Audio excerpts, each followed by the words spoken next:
საჯაროდ ხელმისაწვდომ ვიდეო პორტალ YouTube.com-ზე 2025 წლის 16 აპრილს განთავსდა გადაცემა ღამის კურიერის ვიდეო ჩანაწერი, რომელშიც ირაკლი ყობახიძე პირადი ნომრით აღარ კონკრეტები საუბრობს ზია ამაღლობელის ბრალდების სისხლის სამართლის საქმესთან დაკავშირებით, სადაც იგი აცხადებს, რომ ზია ამაღლობელი არ არის მსხვერპლი, კონკრეტულ დავალებას ასრულებდა, როდესაც შეურაცხყოფა მიაყენა პოლიციის. მისი დავალება იყო პოლიციის დაკნინება და პოლიციის ღირსების შეურაცხყოფა.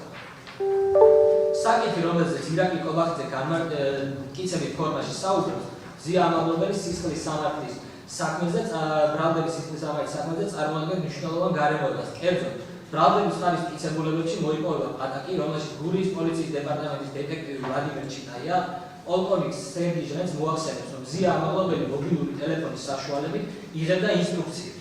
აღნიშნული საკითხი ჩიტაიამ გამოკითხვის ოფისში დაადასტურა, რის შემდგომაც მხოლოდ ამ ინფორმაციის საფუძველზე, ინსტრუქციის მიღების საფუძველზე ხაზს უსვევ, ამაზე დაყრდნობით გამოძიებელმა მიხეილ დარჩიამ მობილურ ტელეფონზე დანიშნა საინფორმაციო ტექნოლოგიური ექსპერტიზა. მხოლოდ პატაკში არსებულ ამავე ინფორმაციაზე დაყრდნობით პროკურორმა შოთა ჩხაიძემ ოზურგეთის რაიონის სასამართლოში იშუამდგომლად ზია ამაღლობელის მობილური ტელეფონიდან ინფორმაციის გამოთხოვა, რაც სასამართლო თავისი განჩენილი დააკმაყოფილა. შესაბამისად, უტყუარია, რომ საკითხი, რომელზეც აღნიშნულ ვიდეოში ირაკლი ყობახიძე მტკიცებით ფორმაში საუბრობს, კერძო დავალებებისა და ინსტრუქციის მიღებაზე, ზია ამაღლობელის ბრალდების სისხლის სამართლის საქმეზე მნიშვნელოვან გარემოებას წარმოადგენს. ამას ადასტურებს სისხლის სამართლის საქმეში არსებული ბრალდების ხარის არაერთი მტკიცებულება. ყოველივე ზემოთქმულებიდან გამომდინარე, სისხლის სამართლის საპროცესო კოდექსის მოთხოვნათა შესაბამისად ჩატარდა აღნიშნული საჯაროდ გავრცელებული ვიდეომასალის დათვალიერება და აღნიშნულთან დაკავშირებით შედგა დათვალიერების ოგნი.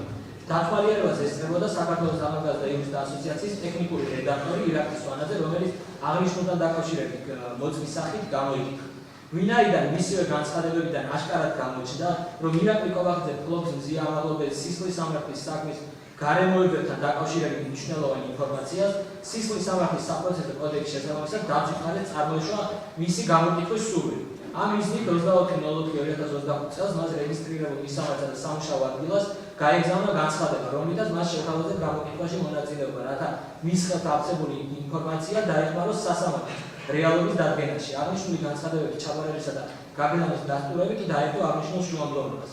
დათვალიერების ოგნი ირაკლი სვანაძის გამოკითხვის ოგნი ირაკლი ყობახიძისადმი გაგზავნილი განცხადებების გაგზავნისა და ჩაბარების დასტურები შედგენილია კანონის მოთხოვნათა სრული დაცვით. უტყუარია მათი კავშირი სისხლის სამართლის საქმესთან.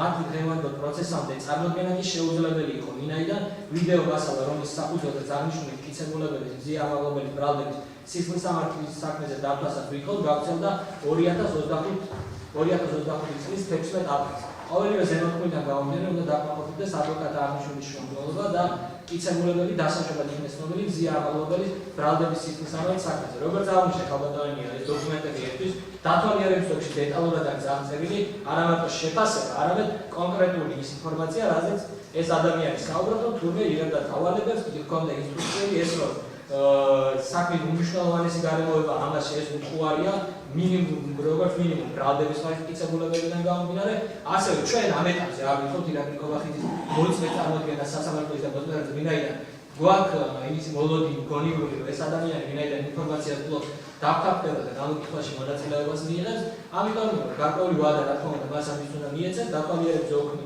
და მასთან გაგზავნილი განცხადებები, ასევე გამოკითხვის ოგნის დასწრების დათვალიერება ჩატარდა წარმოდგენილი. შესაბამისად, ვფიქრობ, რომ არ არსებობს აღნიშნული შუამდგომლობის არანაირი საკითხი.